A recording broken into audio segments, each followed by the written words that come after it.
শেষকালের বিষম সময়ের বিষয়। দ্বিতীয় তিমথিয় 3 অধ্যায় 1 থেকে 9 পদে আমরা পবিত্র শাস্ত্র বাইবেলে দেখতে পাই। আসুন এই অনুষ্ঠানে যাওয়ার আগে সর্বপ্রথমে ঈশ্বরকে ধন্যবাদ জানিয়ে সকল প্রিয় দর্শক বৃন্দকে আমার আন্তরিক শুভেচ্ছা জানিয়ে আজকের মনে মনে বিচার করা অনুষ্ঠানটি শুরু করছি। এই অনুষ্ঠানের মূল সঞ্চালক আমি শ্রী রবিচরণ দেববর্মা। এই অনুষ্ঠানটি কোনো নিজস্ব ধারণা দিয়ে নয়, সম্পূর্ণ বাইবেলীয় তথ্য অনুসারেই হয়ে থাকে। তাই আসুন মূল অনুষ্ঠানে যাওয়ার আগে ঈশ্বরের কাছে প্রার্থনা করি। প্রার্থনা। হে আমাদের স্বর্গস্থ পিতা, তোমার নাম পবিত্র বলিয়া মান্য হোক, তোমার রাজ্য আইসুক, তোমার ইচ্ছা সিদ্ধ হোক, যেমন স্বর্গে তেমনই পৃথিবীতে হোক। আমাদের প্রয়োজনীয় খাদ্য আজ আমাদিগকে দাও, আর আমাদের অপরাধ সকল ক্ষমা করো, যেমন আমরাও আপন আপন অপরাধীদিগকে ক্ষমা করিয়াছি। আর আমাদিগকে পরীক্ষাতে আনিও না, কিন্তু মন্দ হইতে রক্ষা করো। আমেন। আসুন আমরা মূল অনুষ্ঠানে ফিরে যাই। আজকের অনুষ্ঠানের বিষয়বস্তু হচ্ছে শেষকালের বিষম সময়ের বিষয়। দ্বিতীয় তিমথিয় 3 অধ্যায় 1 থেকে 9 পদে তা আমরা দেখতে পাই। শেষকাল মানে অবসানের সময় বা সমাপ্তির সময় বা বিনষ্টের সময়, বিনাশের সময়, চরমের সময়, যার পরে আর নাই, তাকে শেষকাল বলে। শেষকাল ধ্বংসের সময়, বিনাশের সময়।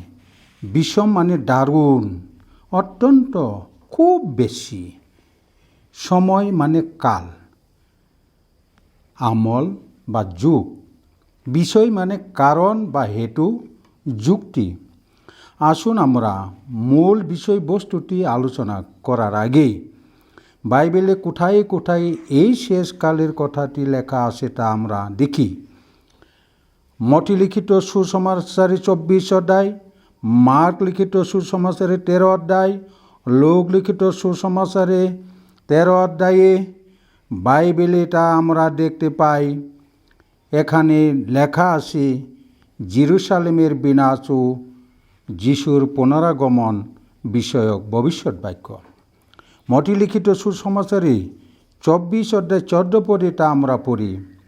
আর সর্বজাতি কাছের সাক্ষ্য দিবার নিমিত্ত ও রাজ্যের এই সুসমাচার সমুদ্র জগতে প্রচার করা যাইবে, আর তখন শেষ উপস্থিত হইবে। দ্বিতীয় পিতর 3 অধ্যায় 3 পদে আমরা পড়ি, প্রথমে ইহা জ্ঞাত হও যে শেষকালে উপহাসের সহিত উপহাসকেরা উপস্থিত হইবে, তাহারা আপন আপন অবিলাস অনুসারী চলিবে।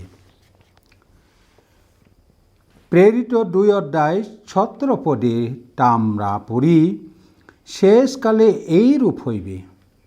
ইহা ঈশ্বর বলিতেছেন, আমি মর্তে মাত্রে উপরে আমার আত্মা সেচন করিব, তাহাতে তোমার পুত্রগণ ও তোমাদের কন্যাগণ ভাববাণী বলিবে, আর তোমাদের প্রাচীনরা স্বপ্ন দেখিবে। স্বপ্ন মানে ঘুমের মধ্যে কোনো দৃশ্য দেখা। ঘুম মানে নিদ্রা, চোখ বুজে প্রায় অচেতন অবস্থায় দেহের বিশ্রাম। অচেতন মানে দিশাহারা। এই অবস্থায় মর্ত মানে পৃথিবী, মনুষ্য জগৎ, মাটি, মৃত্তিকা, মানুষ, মর্তই মানুষ। আদি পুস্তক 2 অধ্যায় 7 পদে তা আমরা পড়ি। আর সদাপ্রভু ঈশ্বর মৃত্তিকার ডুলিতে আদমকে অর্থাৎ মনুষ্যকে নির্মাণ করিলেন এবং তাহার নাসিকার ফুদিয়া প্রাণবায়ু প্রবেশ করাইলেন, তাহাতে মনুষ্য সজীব প্রাণী হইল। এটাই মর্ত্য, তাই এটাই মর্ত্য মানে মনুষ্য জগৎ। শেষকালে ঈশ্বরী মহিমা ও দুষ্টদের অবনতি হইবে। যিশায় বাবুবাদী 2-4 অধ্যায়টা আমরা দেখতে পাই। শেষকালটি কখন উপস্থিত হইবে তা আমরা মথিলিখিত সুসমাচার 24 অধ্যায় 14 পদে পড়ি। আর সর্বজাতি কাছের সাক্ষ্য দিবার নিমিত্ত রাজ্যের এই সুসমাচার সমুদয় জগতে প্রচার করা যাইবে, আর তখন শেষ উপস্থিত হইবে। এখানে সর্বজাতি কাছে মানে সমুদয় জগতে সুসমাচার প্রচারের কথা বলেছেন। এখানে শেষ উপস্থিত মানে সময় বা কালের বিষয়টি উল্লেখ করেছেন। আর যেখানে সময় বা কাল থাকে সেখানে ধারা বা প্রবাহও থাকবে। আর প্রবাহ যখন হয় তখন সেখানে ইতিহাস বা ঘটনাসমূহ থাকবে। এটাই স্বাভাবিক প্রকৃতি নিয়ম বা বিধান। তাই ঈশ্বর আমাদেরকে এভাবেই বাইবেলে ইতিহাসের সময়ের প্রবাহকে প্রকাশ করে থাকেন, কারণ বাইবেল হচ্ছে ইতিহাসের কাল দ্বারা ঈশ্বরের দেয়া প্রকাশিত বিধান, মানব জাতিকে প্রদত্ত একটি পুস্তক। তাই এখন প্রশ্ন হচ্ছে, এই ঈশ্বরের প্রদত্ত বাইবেলে ইতিহাসের কাল দ্বারাকে কে জানবে?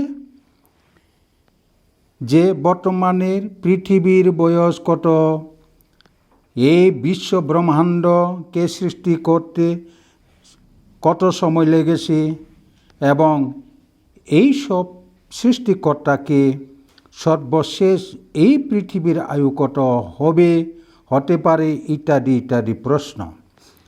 কিন্তু বাইবেল আমাদেরকে শিক্ষা দেয় যে মথি লিখিত সুসমাচার 24 অধ্যায় 36 পদে, মার্ক 13 অধ্যায় 32 পদে তা আমরা পড়ি।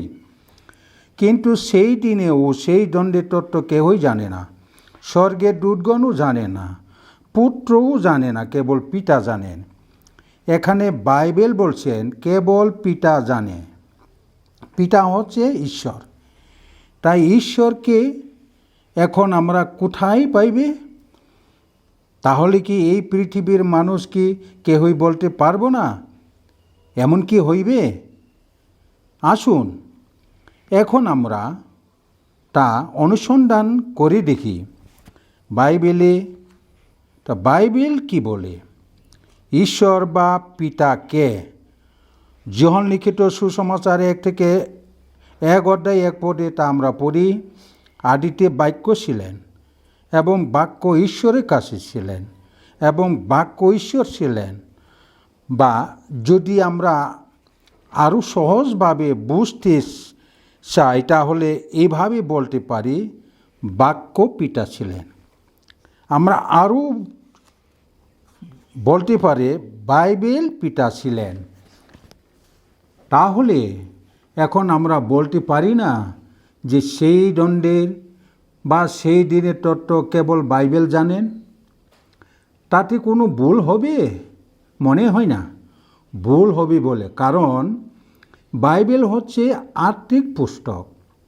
তাই বাইবেলে যে সম্পূর্ণরূপে সত্য এবং কর্তৃত্বপূর্ণ তা আমরা যখন জানতে পারি বা পারব, তখন জানব যে সেই দিনে ও সেই দণ্ডের তত্ত্বটি।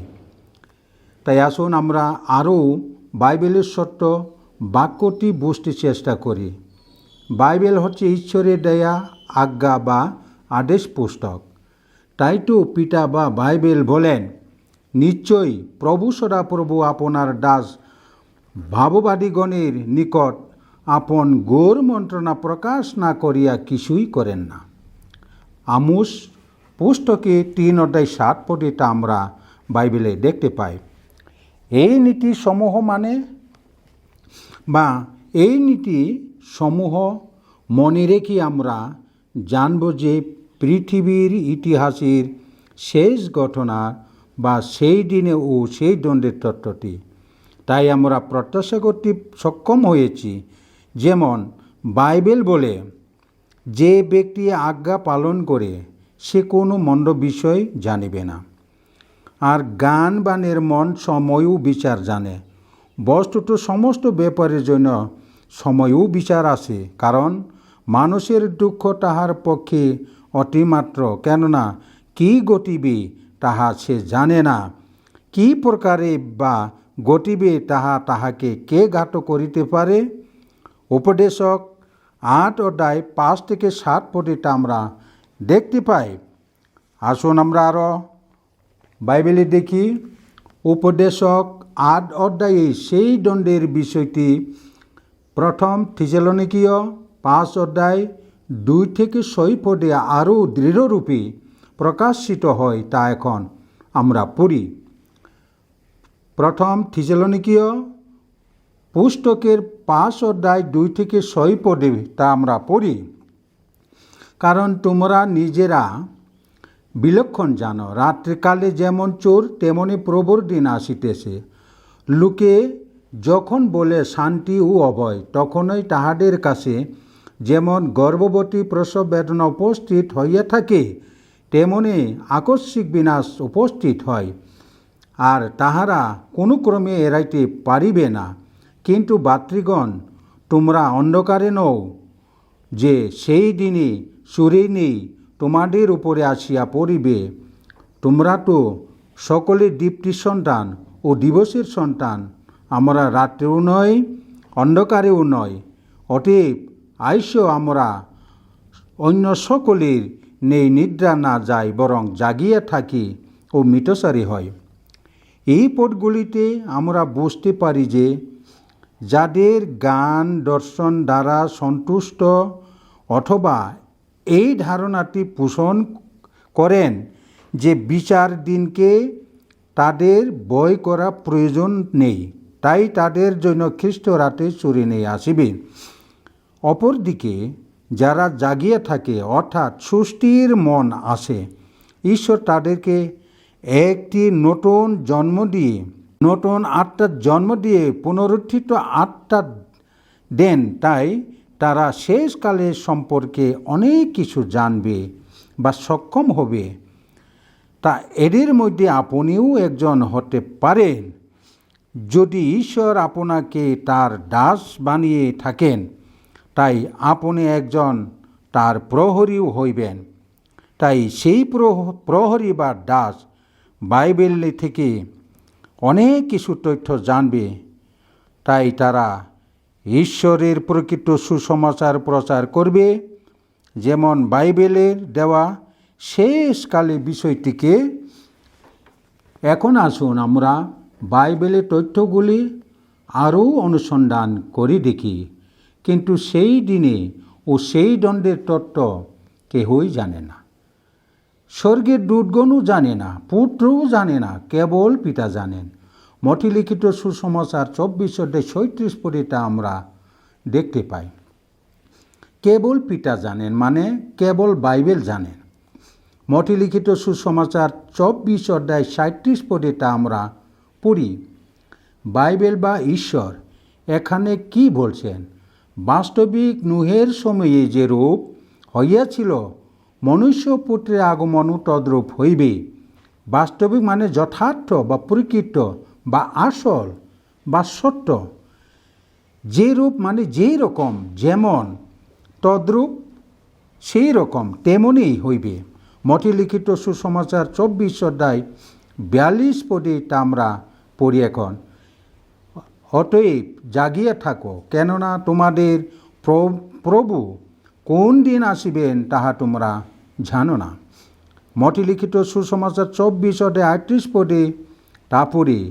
কারণ জল প্লাবনের সেই পূর্ববর্তী কালের জাহাজের নুহে প্রবেশ দিন পর্যন্ত লোকের যেমন ভোজন পান করিত, বিবাহ করিত ও বিবাহিতা হইত, এবং বুঝিতে পারিল না যাবৎ না বন্যা আসিয়া সকলকে বাসাইয়া লইয়া গেল, তদ্রূপ মনুষ্যের পুত্র আগমন হইবে। মঠে লিখিত সুসমাচার 24 অধ্যায় 44 পদে ঈশ্বর কি বলছেন তা আমরা পড়ি। এই জন্য তোমরা প্রস্তুত থাকো, কেননা যে দণ্ডে তোমরা মনে করিবে না সেই দণ্ডে মনুষ্যপুত্রে আসিবেন। এখানে দুই ধরনের দাস আমরা দেখতে পাই।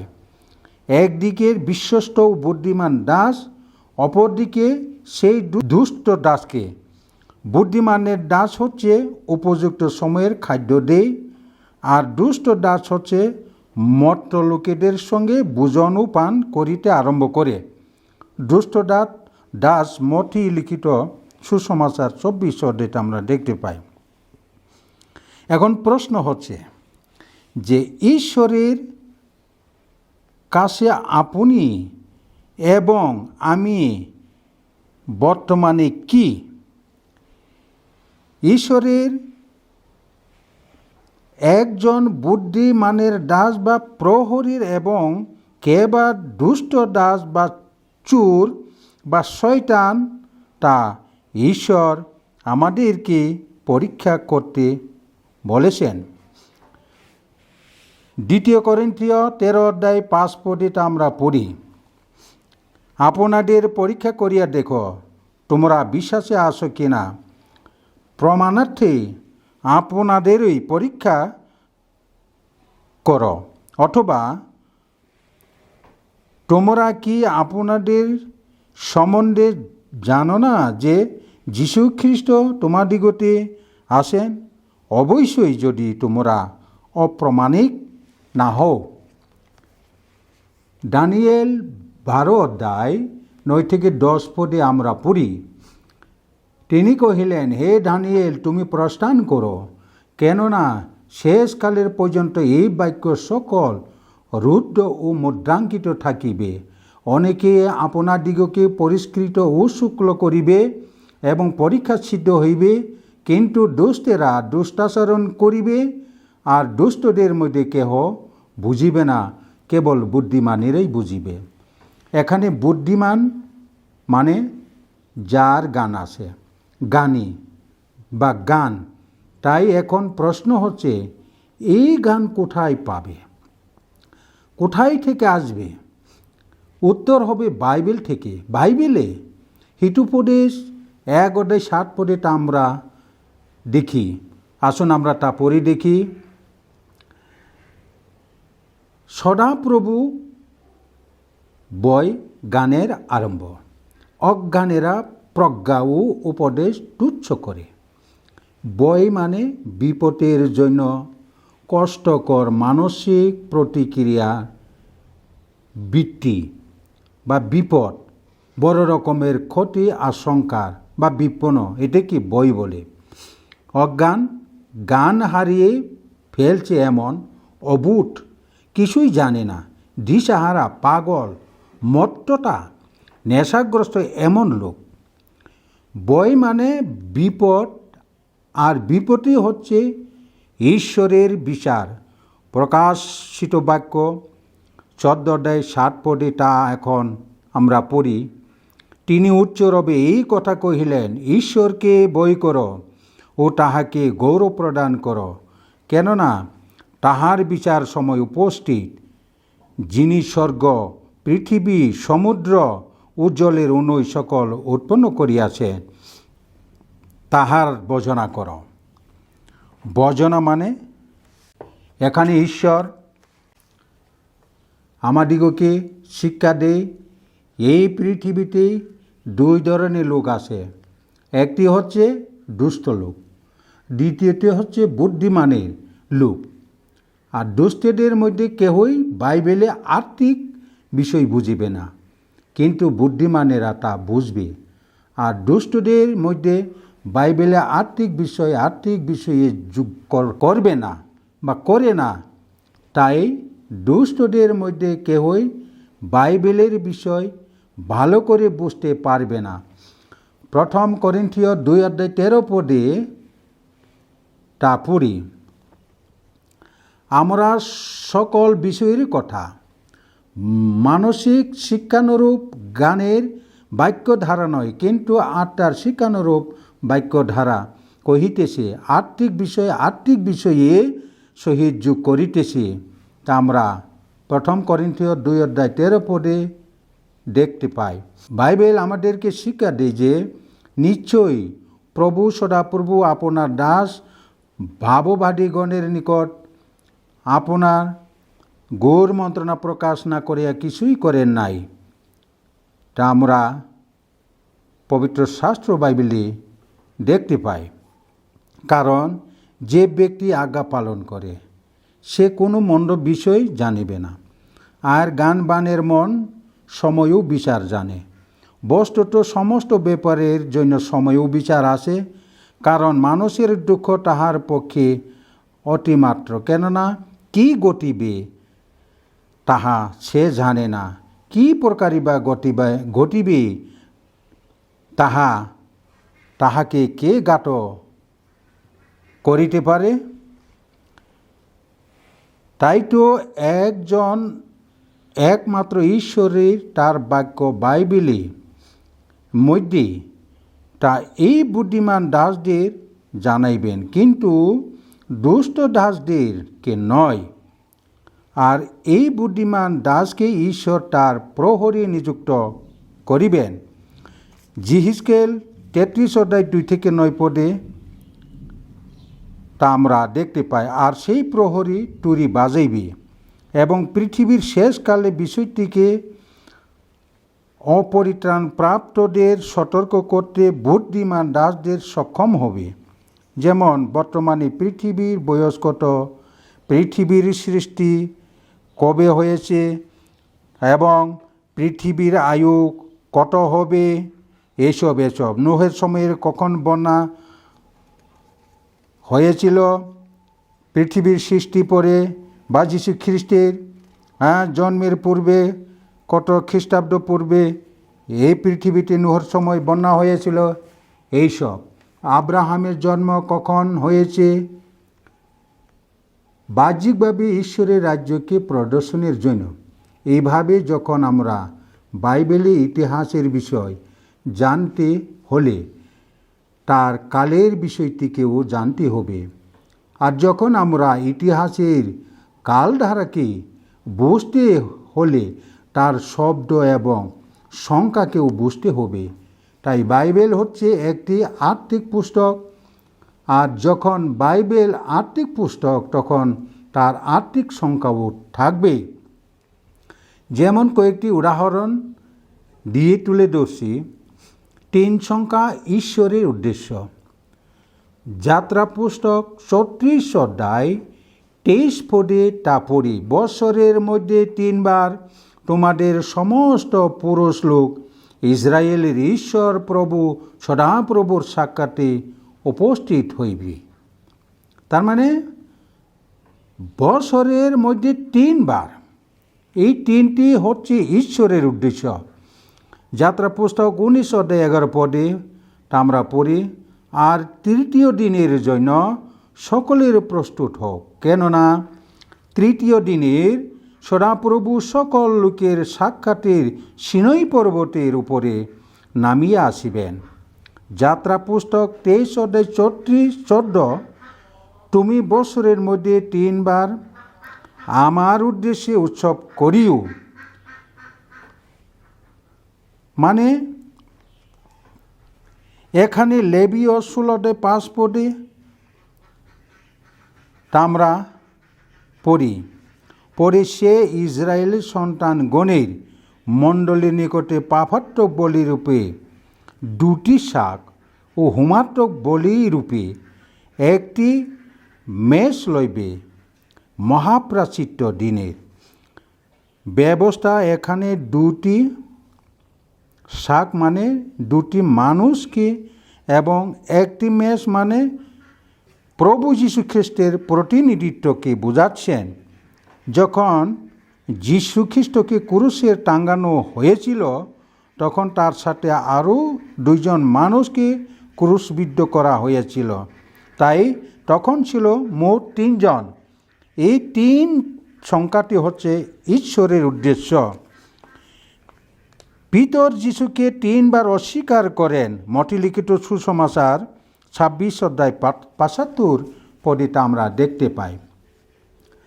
যিশু তৃতীয়বার আপন মৃত্যু বিষয়ের ভবিষ্যৎ বাক্য বলেন। মঠে লিখিত সুসমাচার কুড়ি অধ্যায় 19 পদে তা আমরা দেখতে পাই, তৃতীয় দিবসে উঠিবেন। এইভাবে আরও 8টি সংখ্যা আমরা দেখতে পাই, যেমন 2 সংখ্যাটি সুসমাচার, 4 হচ্ছে দূরত্ব, 5 প্রাচিত্য, 7 পরিপূর্ণ, 10 পরিপূর্ণতা, 11 খ্রিস্টের প্রথম আগমন, 12 সকল পরিপূর্ণতা, 13 শেষ বিষয়, 17 স্বর্গ, 23 ক্রুট ঈশ্বরের, ক্রুট 37 ক্রুট বা বিচার, 40 সংখ্যাটি পরীক্ষা, 43 বিচার ইত্যাদি ইত্যাদি। তাই বাইবেলে আমরা প্রচুর সংখ্যক এইভাবে 8টি সংখ্যা দেখতে পাই। যেমন 40 সংখ্যা পরীক্ষা। মঠে লিখিত সুসমাচার 4 অধ্যায় 2 পদে পড়ি, আর তিনি 40 দিবারাত্র অনাহারে থাকিয়া শেষে ক্ষুধিত হইলেন। আদি পুস্তক 7 অধ্যায় 4 পদে আমরা পড়ি, কেননা 7 দিন পর আমি পৃথিবীতে 40 দিবারাত্র বৃষ্টি বর্ষাইয়া আমার নির্মিত যাবতীয় প্রাণীকে ভূমণ্ডল হতে উচ্ছিন্ন করিব। এই 40 সংখ্যাটি হচ্ছে পরীক্ষা। জোনা 3 অধ্যায় 4 পদেটা আমরা দেখি, আর 40 দিন গত হইলে নিনবী উৎপাদিত হইবে। এইভাবে বাইবেলে 8টি সংখ্যা আমরা আরও দেখতে পাই। কিন্তু মনে রাখবেন, উপমা হচ্ছে স্বর্গীয় অর্থবহ একটি জাগতিক কাহিনী। এইভাবে শব্দ এবং সংখ্যা একটি পার্থিব হুবহু অর্থ থাকবে এবং তাদের একটি আর্থিক অর্থও থাকবে।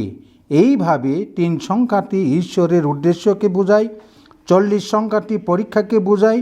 এইভাবে আর্থিক সংখ্যা গুরুত্বকে আমরা দেখতে পাই। তাই এই নীতিটিকে বাইবেলে আধ্যাত্মিক বিষয়ের সাথে গভীর আত্মিক সাদৃশ্য তা আমরা দেখতে পাই। তাই তো বাইবেল আমাদেরকে শেখায়। 2 করিন্থীয় 2 অধ্যায় 4 পদে আমরা পড়ি, আর দৈন্য ঈশ্বর তিনি সর্বদা আমাদিগকে লইয়া খ্রিস্টের বিষয়ে যাত্রা করেন এবং তাহার সম্বন্ধীয় গানের সুগন্ধ আমাদের দ্বারা সর্বস্থানের প্রকাশ করেন। কারণ যাহারা পরিত্রাণ পাইতেছে ও যাহারা বিনাশ পাইতেছে, উভয়ের কাছে আমরা ঈশ্বরের পক্ষে খ্রিস্টের সুগন্ধস্বরূপ। এক পক্ষে প্রতি আমরা মৃত্যুজনক গন্ধ, অন্য পক্ষে প্রতি জীবনমূলক জীবনদায়ক গন্ধ। আর এই সকলের জন্য উপযুক্ত কে? তাই এই পদগুলো দিয়ে ঈশ্বর আমাদেরকে প্রকাশ করেন যে সুসমাচার পরিত্রাণ এবং মৃত্যু উভয়কে নিয়ে আসে। পরিত্রাণ মানে স্বর্গ, 17 সংখ্যাটি, মৃত্যু ঈশ্বরের ক্রোধ 23, অনুরূপ মনে রাখতে হবে 5 সংখ্যাটি আধ্যাত্মিকভাবে প্রাচিত্যকে বোঝায়। এখন আমাদের প্রশ্ন হচ্ছে, এই আত্মিক সংখ্যাকে আমরা কি করব এবং ঈশ্বর আমাদেরকে কি বলছেন তা আমরা ঈশ্বরের বাক্য পবিত্র শাস্ত্র বাইবেলে দেখি। মঠে লিখিত সুসমাচার 18 পদে 21 থেকে 22 পদে, 18 অধ্যায় মঠে লিখিত সুসমাচারে 18 অধ্যায় 21 থেকে 22 পদে যীশু খ্রিস্ট সংখ্যা ও আধ্যাত্মিক তাৎপর্য পরোক্ষভাবে উল্লেখ করেন। পিতর যখন যীশুকে জিজ্ঞেস করেছিলেন যে তিনি কতবার তার ভাইকে ক্ষমা করবেন, যীশু তার উত্তরে ব্যাখ্যা করতে সংখ্যা ব্যবহার করেছিলেন। মঠে লিখিত সুসমাচারে 18 অধ্যায় 22 পদে। এখন আমাদের প্রশ্ন হচ্ছে, এই আধ্যাত্মিক সংখ্যার আমরা কি করব এবং ঈশ্বরের আমাদেরকে কি বলছেন তা আমরা ঈশ্বরের বাক্যে পবিত্র শাস্ত্র বাইবেলে দেখি। মঠে লিখিত সুসমাচার 18 অধ্যায় 21 থেকে 22 পদে যীশুখ্রিস্ট সংখ্যা ও আধ্যাত্মিক তাৎপর্য পরোক্ষভাবে উল্লেখ করেন। পিতর যখন যিশুকে জিজ্ঞেস করেছিলেন যে তিনি কতবার তার ভাইকে ক্ষমা করবেন, যিশু তার উত্তরে ব্যাখ্যা করতে সংখ্যা ব্যবহার করেছিলেন। মথি লিখিত সুসমাচার 18 পদে তিনি বলেন, তোমাকে বলিতেছি না 60 বার পর্যন্ত, কিন্তু 70 গুণ 60 বার পর্যন্ত। এখানে গুণের কথা বলছেন। বাইবেলে পড়ি প্রকাশিত বাক্য 13 পদে শেষ সময়ের কথা বলছেন। 18 যে বুদ্ধিমান সে এই পশুর সংখ্যা গণনা করুক, কেননা তাহা মনুষ্যের সংখ্যা এবং সেই সংখ্যা 666। তাই ইসরায়েল জাতি স্বাধীন লাভ করে 1948 সালে। আসুন আমরা পবিত্র শাস্ত্র বাইবেলে আরও দেখি। বাইবেলে তার গুরুত্বপূর্ণ তথ্যটি হচ্ছে মথি লিখিত সুসমাচার 24 পদে তা পড়ি। এখানে ঈশ্বর বলেছেন, বাস্তবিক নুহের সময়ে যে রূপ হইয়াছিল মনুষ্যের পুত্রে আগমনও তদ্রূপ হইবে। কারণ জলপ্লাবনের সেই পূর্ববর্তী কালের জাহাজে নুহের প্রবেশ দিন পর্যন্ত লোকে যেমন ভোজন ও পান করিত, বিবাহ করিত, বিবাহিত হইত, বুঝিতে পারিল না যাবৎ না বন্যা আসিয়া সকলকে বাসাইয়া লইয়া গেল, তদ্রূপ মনুষ্যপুত্রে আগমন হইবে। বাইবেল ঈশ্বর এখানে নুহের কথা বলছেন এবং কালে বা সময়ের কথা বলছেন। বন্যা কথা বলছেন, বন্যা মানে আকস্মিক বিনাশের কথা বলছেন। তাই বাইবেল আমাদেরকে ভবিষ্যৎবাণী বলে, তা আমরা রোমীয় পুস্তক 9:28 পদে পড়ি, যেহেতু প্রভু পৃথিবীতে আপন বাক্য সাধন করিবেন, তাহা সম্পূর্ণ ও সংক্ষিপ্ত করিবেন। তাই তো বাইবেল আমাদেরকে আরও উল্লেখ করে দেই। 2 পিতর 3:8 পদে তা আমরা পড়ি, কিন্তু প্রিয়তমেরা তোমরা এই কথা বলিও না যে প্রভুর কাছে একদিন 1000 বৎসরের সমান এবং 1000 বছরে একদিনের সমান। আসুন আমরা আরও পড়ি, একদিন সমান এক বছরে, একদিন সমান 1 বছর। গণনা পুস্তক 14:34 পদে, যিহিজকেল 4:6 পদে তা আমরা দেখতে পাই। এই সংখ্যাটি ঈশ্বর বাইবেলে উল্লেখ করেছেন এইভাবে। নুহের সময়ে যে রূপ হইয়াছিল, মানে ঈশ্বর নুহকে আদেশ করলেন যে তুমি একটি বড় জাহাজ নির্মাণ করো। পরে জাহাজটির নির্মাণ করিবার পর ঈশ্বর আরও বার্তা দিলেন যে জাহাজের আমি যা যা বলেছিলাম তা সব করো, কারণ আর 7 দিনের পর আমি পৃথিবীতে 40 দিবারাত্র বৃষ্টি বর্ষায় আমার নির্মিত যাবতীয় প্রাণীকে ভূমণ্ডল হইতে উচ্ছিন্ন করিব। এখানে বলেছেন 7 দিন পর, মানে বাইবেলীয় অনুসারে একদিন 1000 বছরের সমান। তাহলে আমরা বলতে পারি যে 7 দিন 70,000 বছরের সমান। কারণ বাইবেল আমাদেরকে শেখায় না যে একদিন 1 কোটির বছর সমান বা আরও বছরের সংখ্যা সমান। শুধু একটি কথা বলে, একদিন 1000 বছরের সমান। তাই আসুন আমরা আরও দেখি বাইবেলে, কেননা এমন গুপ্ত কিছুই নাই যাহা প্রকাশিত হইবে না, এমন লুকায়িত কিছুই নাই যাহা প্রকাশ পাইবে না। যাহার শুনিবার কান থাকে সে শুনুক। মার্লিখিত সুসমাচার 4:22-23 পদে আমরা 4:22-23 পদে আমরা দেখতে পাই। মথি 11:27 পদে আমরা পড়ি, সকলেই আমার পিতার কর্তৃক আমাকে সমর্পিত হইয়াছে, আর পুত্রকে কেহ জানে না, পুত্রকে কেহ জানে না, কেবল পিতা জানেন, এবং পিতাকে কেহ জানে না, কেবল পিতা জানেন, এবং পুত্র যাহার নিকটে তাহা প্রকাশ করিতে ইচ্ছা করেন সেই জানে। যাত্রা পুস্তক 20:4 আমরা যাত্রা পুস্তক 20:5 তা আমরা পড়ি। আমি পিতৃগণের অপরাধে প্রতিফল সন্তানদিগের উপরে বর্তায়, যাহারা আমাকে দেশ করে তাহাদের তৃতীয় চতুর্থ পুরুষ পর্যন্ত বর্তায়।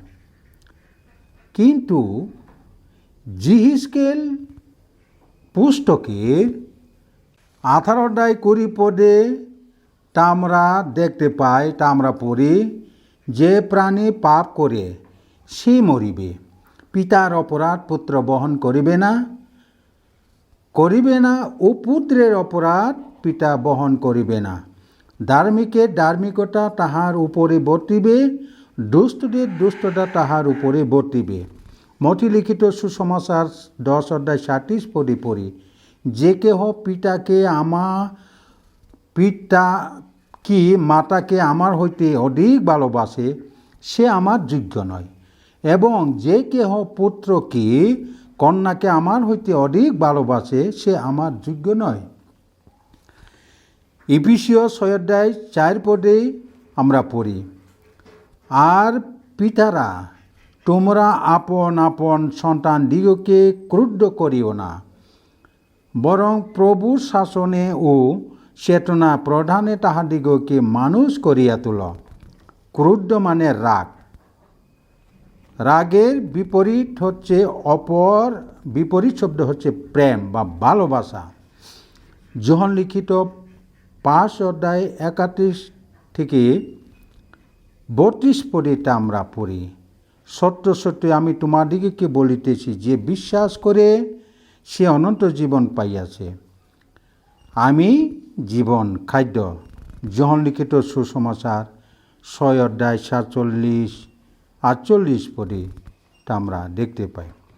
এখানে ঈশ্বর বলেছেন যে বিশ্বাস করে সে অনন্ত জীবন পাইয়াছে। বিশ্বাস হচ্ছে কাজ মানে কর্ম। তাই তো বাইবেল আমাদেরকে শিখায় যে হে আমার ভাতৃগণ, যদি কেহ বলে আমার বিশ্বাস আছে আর তাহার কর্ম না থাকে, তবে তাহার কি ফল দর্শিবে? সেই বিশ্বাস কি তাহার পরিত্রাণ করিতে পারে? যাকব 2:14 আমরা দেখতে পাই। এখন প্রশ্ন হচ্ছে, তাহলে অনন্ত জীবনটা কি? উত্তর হচ্ছে যীশু খ্রিস্ট। প্রথম যোহন 5:20 তা আমরা পড়ি, দেখতে পাই, তা আমরা এখন পড়ি, তাহার পুত্র যীশু খ্রিস্টে আসে, তিনি সত্যময় ঈশ্বর এবং অনন্ত জীবন। বিশ্বাস মানে কাজ, আর কাজ মানে কর্ম। কর্ম আবার দুটি হয়ে থাকে, একটি হচ্ছে সৎকর্ম, অপরটি হচ্ছে অসৎ কর্ম। বস্তুত যে কেহ সৎকর্ম করিতে জানে অথচ না করে, তাহার পাপ হয়। যাকব 4:14-17 তা আমরা দেখতে পাই। সৎকর্ম মানে ভালো কাজ, আর ভালো কাজটি কি? অনন্ত ভালো কাজটি কি? অনন্ত বা অন্তত সবারই জানা থাকে। এখন প্রশ্ন হচ্ছে, আপনি আর আমি কি জীবনের কোনো দিন ভালো কাজ করেছেন? ঈশ্বরের দেওয়া বাইবেলের অনন্ত জীবন লাভের জন্য একটি রূপক কাহিনীটি মথি লিখিত সুসমাচারে 19:16-22 তা আমরা দেখতে পাই। তারপরে আর দেখো, এক ব্যক্তি আসিয়া তাহাকে বলিল, হে গুরু, অনন্ত জীবন পাইবার জন্য আমি কি রূপ সৎকর্ম করিব? তখন যিশু ওই লোকটিকে বলিল, তুমি নরহত্যা, ব্যভিচার, চুরি করিও না, মিথ্যা সাক্ষ্য দিও না, পিতা মাতাকে সমাদর করিও, প্রতিবাসীকে আপনার মতো প্রেম করিও। সেই যুবক কহিল, আমি এই সকলেই পালন করিয়াছি, আমার কি ত্রুটি আছে? যিশু তাহাকে কহিলেন, যদি সিদ্ধ হতে ইচ্ছা করো, তবু চলিয়া যাও, তোমার যাহা যাহা আছে বিক্রয় করিয়া দরিদ্র দিগকে দান করো। কিন্তু এই কথা শুনিয়া সেই যুবক দুঃখিত হইয়া চলিয়া গেল। এখন প্রশ্ন হচ্ছে, ওই যুবকটি সৎকর্ম করতে সক্ষম হয়েছে? উত্তর, না, তিনি সক্ষম না। কিন্তু যুবকটি সৎকর্ম করিতে জানে, অথচ সৎকর্ম করছে না, তাই যুবকটি পাপের পতিত হইল। তাই অনন্ত জীবন লাভ করতে হলে আমাদেরকে বিশ্বাস বা সৎকর্ম করতে হবে। তা না হলে আমাদের ভূতদের মতো বিশ্বাস করা হবে। বাইবেল তা আমরা দেখতে পাই। যাকব 2:19 তা আমরা পড়ি, তুমি বিশ্বাস করিতেছ যে ঈশ্বর এক, ভালোই করিতেছ। ভূতেরাও তাহা বিশ্বাস করে এবং ভয়ে কাঁপে। তাহলে এখন প্রশ্ন হচ্ছে, বাইবেলে লেখা আছে যে বিশ্বাস করে সে অনন্ত জীবন পাইয়াছে। এখন তাহলে ভূতেরাও কি অনন্ত জীবন লাভ করবে বা করতে পারবে? কারণ তারাও তো ঈশ্বরকে বিশ্বাস করে এবং ভয়ে কাঁপে। তাই এইভাবে আমাদেরকে জানতে হবে যে বাইবেল হচ্ছে একটি আত্মিক পুস্তক। এই আত্মিক বিষয়ের জানতে হলে আমাদেরকে আত্মিক বিষয়ে যোগ দিতে হবে। শুধুমাত্র বাইবেলে একটি পদের উপর চিন্তা করে বসে থাকলে আমাদের শিক্ষা হবে না। যেমন সেই দিনেও সেই দণ্ডের তত্ত্ব কেউই জানে না। অর্থাৎ যীশু খ্রিস্টের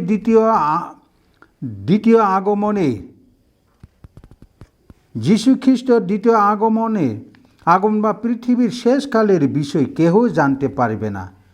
তাই এই বিষয়ে আমাদের মাথা ঘামানোর কোনো দরকার নেই, কারণ খ্রিস্ট রাতে চড়ে নিয়ে আসবে। তাই আমাদের যা আসে ঠিক সেইভাবেই জীবনযাপন করা ভালো। যারা এই প্রকার চিন্তা করে খ্রিস্ট বিশ্বাসী বলে দাবি করে থাকে বা থাকিলে তাদের জীবনের ঈশ্বরের কাছে ক্ষমাহীন হয়ে থাকবে। বাইবেলে লেখা আছে, মতি লিখিত সুসমাচার 12:31-32 তা আমরা পড়ি, এই কারণ আমি তোমাদিগকে বলিতেছি, মনুষ্যদের সকল পাপ ও নিন্দা ক্ষমা হইবে, কিন্তু পবিত্র আত্মার নিন্দা ক্ষমা হইবে না। আর যে কেহ মনুষ্যপুত্রের বিরুদ্ধে কোনো কথা কহে সে ক্ষমা পাইবে, কিন্তু যে কেহ পবিত্র আত্মার বিরুদ্ধে কথা কহে সে ক্ষমা পাইবে না। এ কালেও নয়, পরে কালেও নয়। নিন্দা মানে বদনাম, অপবাদ, বকুনি দেওয়া। পবিত্র আত্মার বিরুদ্ধে মানে পবিত্র বাইবেলের বা ঈশ্বরের বিরুদ্ধের কথা বলাকে পবিত্র আত্মার বিরুদ্ধের কথা বলাকে বলে। তাই এখন ঈশ্বর বাইবেলে যা আমাদেরকে আত্মিক বিষয়ে শিক্ষা দিয়েছে তা আমরা আরও ভালো করে অনুসন্ধান করে দেখি। 29 খ্রিস্টাব্দে 26শে সেপ্টেম্বর যিশুকে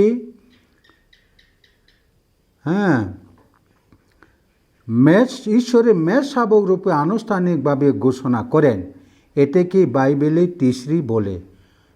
আর তিসরি হচ্ছে সপ্তম মাস, তাকে তুরিধনি দিন বলে। গণনা পুস্তক 29:1 তা আমরা দেখতে পাই। এইভাবে আমাদেরকে আর্থিক পুস্তকের আর্থিক বিষয়ের ঈশ্বরে প্রদত্ত আর্থিক সংখ্যাও টিকেও বুঝতে হবে। এইভাবে আমাদেরকেও আর্থিক জ্ঞান লাভের জন্য ঈশ্বরের কাছে যাচনা করতে হবে। তাই ঈশ্বর আমাদেরকে যাচনা করতে বলেন।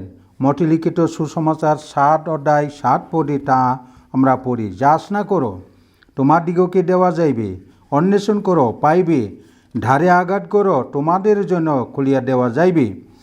গণনা পুস্তক 29 অধ্যায় 1 পদে আমরা পড়ি, আর সপ্তম মাসের প্রথম দিবসে তোমাদের পবিত্র সভা হইবে, তোমরা কোনো শ্রমসাধ্য কর্ম করিবে না, সেই দিন তোমাদের তুরিদনির দিন হইবে। এইভাবে বাইবেলীয় ইতিহাসের ঘটনাগুলি বুঝতে হবে। যেমন তুর্য বা জুবেলের কেন্দ্রবিন্দু হচ্ছে যিশু। এই যিশুই খ্রিস্টপূর্ব 7 অব্দে জুবেল বর্ষে প্রাচিত্য দিনের জন্মগ্রহণ করেন। কোনো 25শে ডিসেম্বরে নয়, কোনো লেখা নেই 25শে ডিসেম্বরের যীশু খ্রিস্টের জন্মের দিন। তাহলে কি যীশু খ্রিস্ট জন্মগ্রহণ করে নাই? যেহেতু বাইবেলে লেখা নাই তা না, যীশু খ্রিস্ট জন্মগ্রহণ করেছে বাইবেলের মতে খ্রিস্টপূর্ব 7 অব্দে জুবেল বর্ষে প্রাচিত্য দিনে যীশু জন্মগ্রহণ করেন। এখন প্রশ্ন হচ্ছে যে এই পৃথিবীতে শেষকাল বা প্রভু যীশু দ্বিতীয় আগমনের দিন, তারিখ, বছর কেউই জানে না, কেবল পিতা জানেন। কারণ বাইবেলে কোথাও লেখা নাই সেই দিনের কথা যে যীশু কোন দিন আসবেন। তাই সেই দিনের কথার চিন্তা না করাই ভালো। কিন্তু যারা নিজেকে খ্রিস্ট বিশ্বাসী বলে দাবি করে থাকেন, তারা বাইবেলে আত্মিক বিষয়ের ঈশ্বর প্রদত্ত বাক্যগুলোকে বুঝতে চেষ্টা করেন না। তারা শুধু জাগতিক বিষয়ের চিন্তা করে থাকেন। তাই বাইবেলে ঈশ্বর বলেন, এই কারণ আমি তোমাদিগকে বলিতেছি, মনুষ্যদের সকল পাপ ও নিন্দা ক্ষমা হইবে, কিন্তু পবিত্র আত্মার নিন্দা ক্ষমা হইবে না।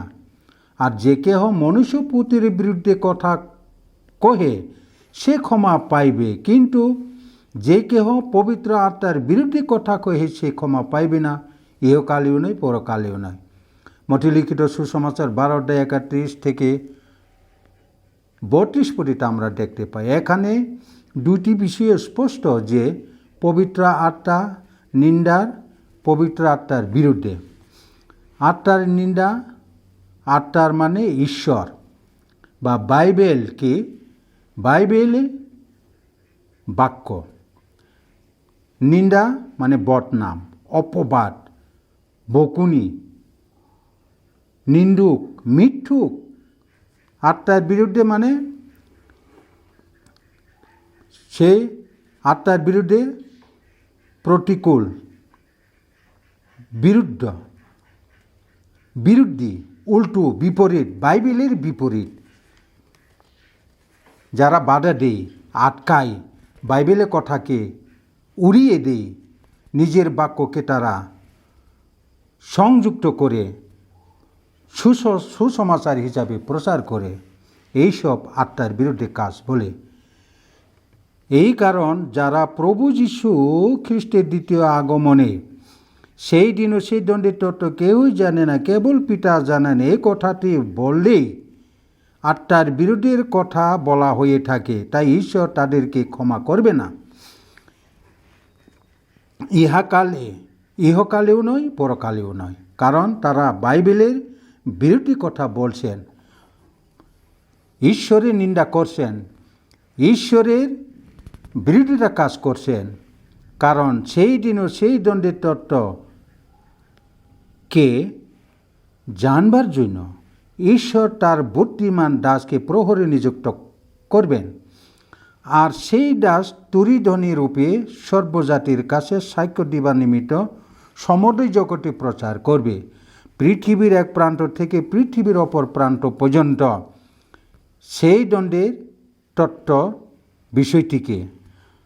আর দুষ্ট দাসদের মধ্যে দুষ্টাচরণ করবে, আর দুষ্টদের মধ্যে কেউই বুঝিবে না, কেবল বুদ্ধিমানেরাই বুঝিবে। যেমন যীশু খ্রিস্টের জন্মে কত তারিখ, কবে হয়েছিল, এই পৃথিবীর বর্তমান বয়স কত, পৃথিবীর আয়ু কত হবে, এবার এসব আর নোহর সময়ের বন্যার কত খ্রিস্টপূর্বাব্দ হয়েছিল, এইসব ইত্যাদি ইত্যাদি তথ্যটি। তাই তো ঈশ্বর বাইবেলে বলেন, নিশ্চয় প্রভুর আপন দাস ভাববাদী গণের নিকট আপন গুরুমন্ত্রণা প্রকাশ না করে কিছু করেন না।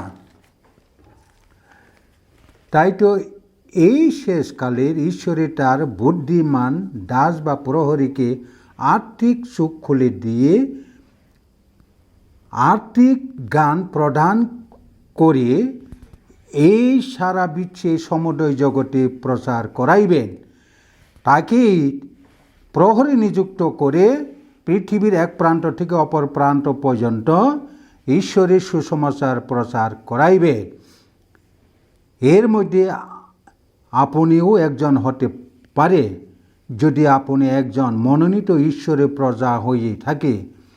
তাই আপনি জানবেন ঈশ্বরের সেই দিনে ও সেই দণ্ডের তত্ত্ব বিষয়টিকে। এখন আসুন, আপনি প্রথম বুঝবেন ঈশ্বরের উপমা শিক্ষাটি, এরপর স্বর্গীয় অর্থবহ একটি জাগতিক কাহিনীকে। এইভাবেই শব্দ এবং সংখ্যা একটি পার্থিব হুবহু থাকতে পারে এবং তাদের একটি আর্থিক অর্থ থাকবে। এইভাবে সংখ্যাটি ঈশ্বরের উদ্দেশ্যকে বোঝায়। এইভাবেই আপনি একজন বুঝতে পারবেন। তাই এইভাবে ঈশ্বর প্রায়ই সংখ্যা ব্যবহারের মাধ্যমে আর্থিক সত্য দৃঢ়রূপে প্রকাশ করবেন আপনার মাধ্যমে। আপনি যদি ঈশ্বরের বুদ্ধিমান দাস বা প্রহরী নিযুক্ত হয়ে থাকে বা মনোনীত বা পরিত্রাণপ্রাপ্ত হয়ে থাকেন, যেমন 2 সংখ্যা সুসমাচার, 3 ঈশ্বরের উদ্দেশ্য, 4 দূরত্ব, 5 প্রায়শ্চিত্ত, বিচার ও পরিত্রাণ কি বোঝায়, 7 পরিপূর্ণতা, 10 সম্পূর্ণতা, 11,000 খ্রিস্টাব্দে প্রথম আগমন যিশু, দ্বিতীয় আগমন পরে, 12 পরিপূর্ণতা, 13 অন্ত মানে শেষ, 17 সংখ্যাটি স্বর্গ, 23 সংখ্যাটি ঈশ্বরের ক্রোধ, 37 সংখ্যাটি বিচার, 40 সংখ্যাটি পরীক্ষা, 23 সংখ্যাটি ক্রোধ বা বিচার। আসুন এখন আমরা সংখ্যাটি গুরুত্বপূর্ণ আর্থিক তথ্যটি অনুধাবন করি। 2 করিন্থীয় পুস্তকে 2:14 থেকে 16 পদে তা পড়ি। আর দৈন্য ঈশ্বর তিনি সর্বদা আমাদিগকে লইয়া খ্রিস্টের বিজয় যাত্রা করেন এবং তাহার সম্বন্ধীয় গানের সুগন্ধ আমাদের দ্বারা সর্বস্থানে প্রকাশ করেন।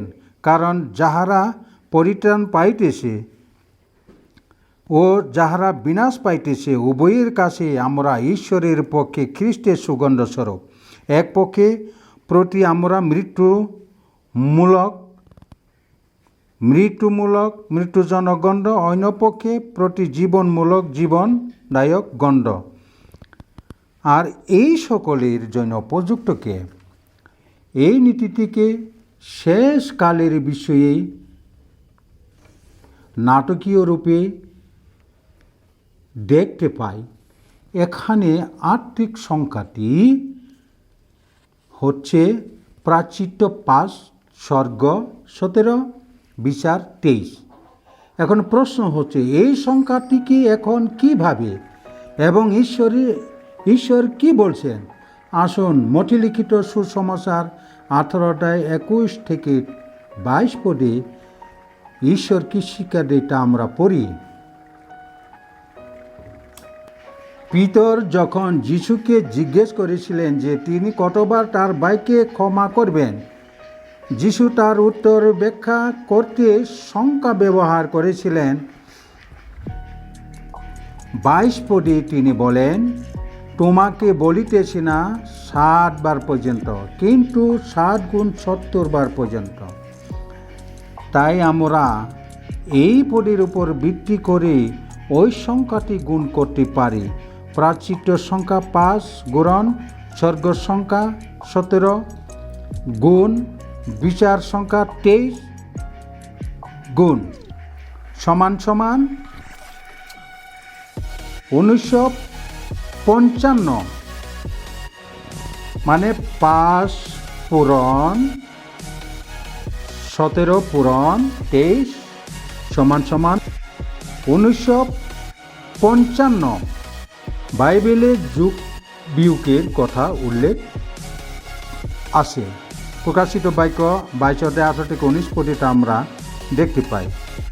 এখন এই 1950 সংখ্যাটিকে 33 খ্রিস্টাব্দ যিশুর প্রায়শ্চিত্ত দিনের সংখ্যা দিয়ে যোগ করলে আমরা তা পাই 1988। আর সর্বশেষ 50তম দিনের পবিত্র আত্মার অবতরণ প্রেরিত 2 অধ্যায়টা আমরা দেখতে পাই। এখন ওই 1988 সংখ্যাটিকে 50 সংখ্যা যোগ করলে তা আমরা দেখতে পাই 2038 সংখ্যা। এই সংখ্যাটি হবে অর্থাৎ 2038। বাইবেল আমাদেরকে শিক্ষা দেয় যে গণনা পুস্তকের 14 অধ্যায় 34 পদে পড়ি, তোমরা যে 40 দিন দেশ নিরীক্ষণ করিয়াছ, সেই দিনের সংখ্যানুসারে 40 বছর এক দিনে এক বছর।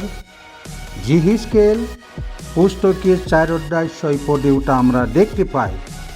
তাহলে এখন আমরা বাইবেলে বা ঈশ্বরের বাক্যের অনুসারে বলতে পারি না যে ওই 2038 সংখ্যাটি বছরের সংখ্যা। এইভাবে আরও বলতে পারি না যে ওই 2038 ঈশ্বরের পরিত্রাণের কাজ শেষ হয়ে যাবে 38 সনে। তার মানে এর পরের বছরই পৃথিবীর শেষকাল হতে পারে সম্ভবত। এই হলো আমার বক্তব্য। সেটি ঠিকও না হতে পারে। এটি হলো প্রথম তথ্য। দ্বিতীয় তথ্যটি হচ্ছে এই, বাইবেলে উল্লেখ আছে 2 কিংবা 3 জন সাক্ষী। 3 জন মানে মানুষের সংখ্যা। এমন সংখ্যা বাইবেলে কোথায় পাওয়া যায় তা আমরা দেখি। 3 মানে 3টি সংখ্যা, মানে একটি সংখ্যা বা একই সংখ্যা হবে 3টি। যেমন প্রকাশিত বাক্য 13:18 পদে তা আমরা দেখতে পাই। তারপরে যে বুদ্ধিমান সে ওই পশুর সংখ্যা গণনা করুক, কেননা তাহা মনুষ্যের সংখ্যা এবং সেই সংখ্যা 666। তার মানে 666 মানে একটি সংখ্যাই 3টা। যেমন 6 সংখ্যা 666 মানে 6 3টা 3×6 যাকে বলে। এখানে একই সংখ্যা 3টি দেখতে পাই। এটি মূলত শয়তানের বিষয়ে বলছেন ঈশ্বর বাইবেলে। তাই ঈশ্বরের উদ্দেশ্য 3 সংখ্যা, ঈশ্বরের উদ্দেশ্য পূরণ 666 3 পূরণ 666 সমান 1998। যুগ ঈশ্বরের পরীক্ষাটি হচ্ছে 40 সংখ্যা। তাই 1998 যোগ 40 যোগ করলে আমরা 2038 সংখ্যাও পেয়ে ওই আগের সংখ্যার মতো 2038 সংখ্যাটি পাই। মানে শয়তানের কার্যকালটাই 2038 এর পরে, অর্থাৎ 2038 সালের পরে পৃথিবীর আয়ু শেষ হতে পারে। অর্থাৎ শয়তানের আয়ু হচ্ছে এই পৃথিবীতে 2038 সাল পর্যন্ত। ঈশ্বর তাই যিশু খ্রিস্টের দ্বিতীয় আগমনও এই 2038 সালের পর, অর্থাৎ 2039 সালে হতে পারে, হবে সম্ভবত।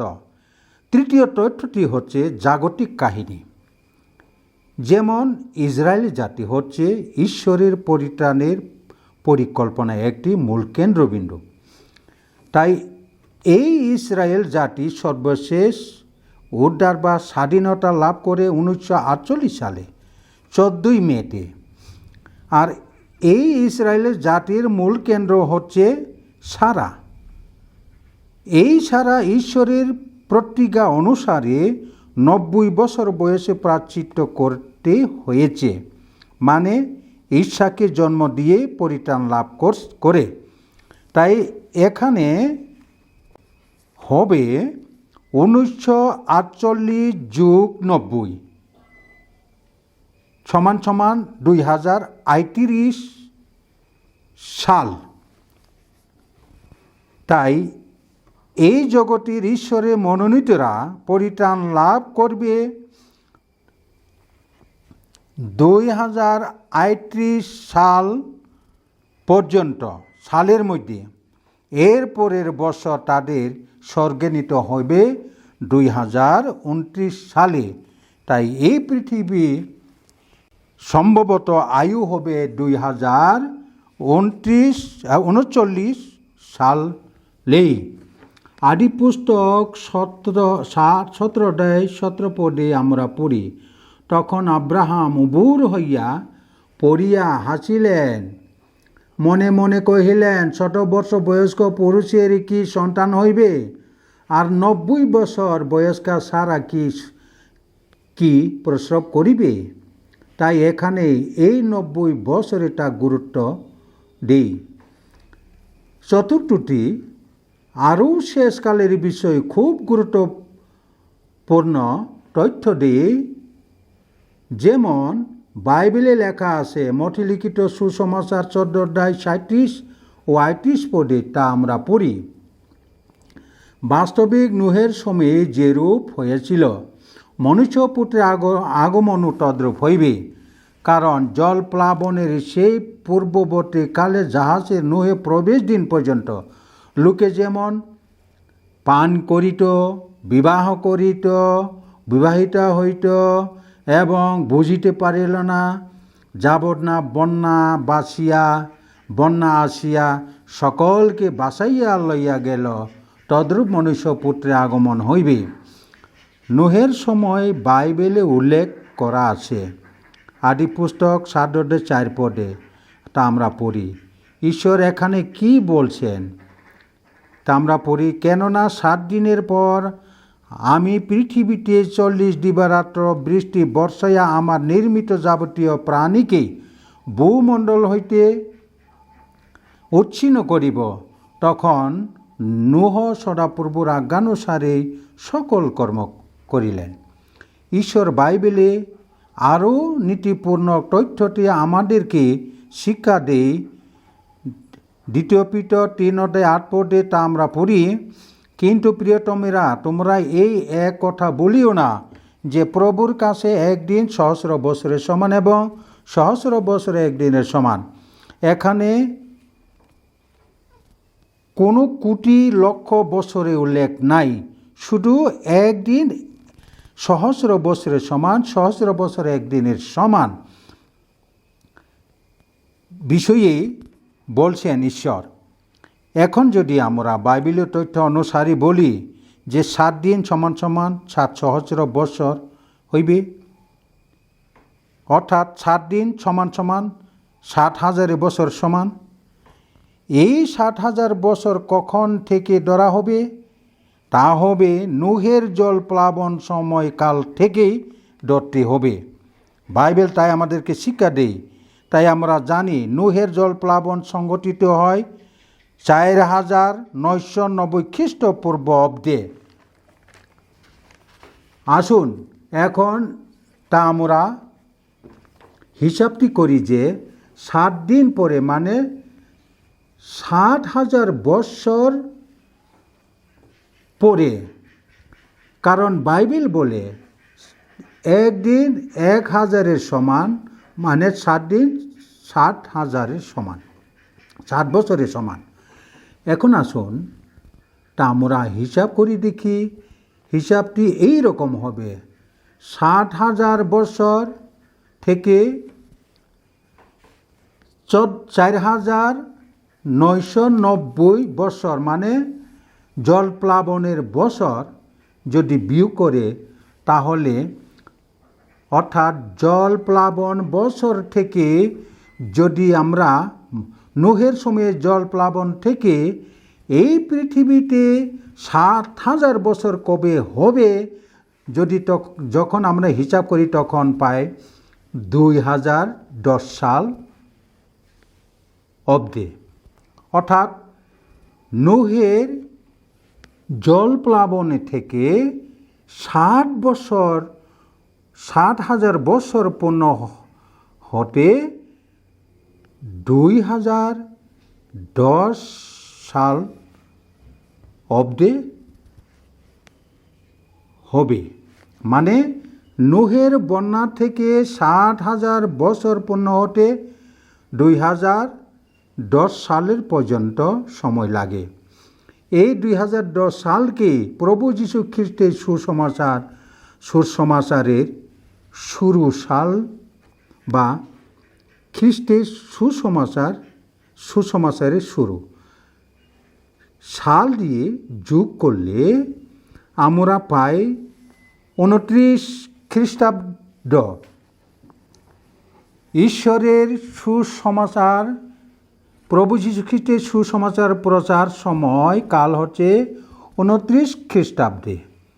এখন 2010 সাল যোগ 29 সাল যদি যোগ করি, তাহলে আমরা পাই 2039 সাল।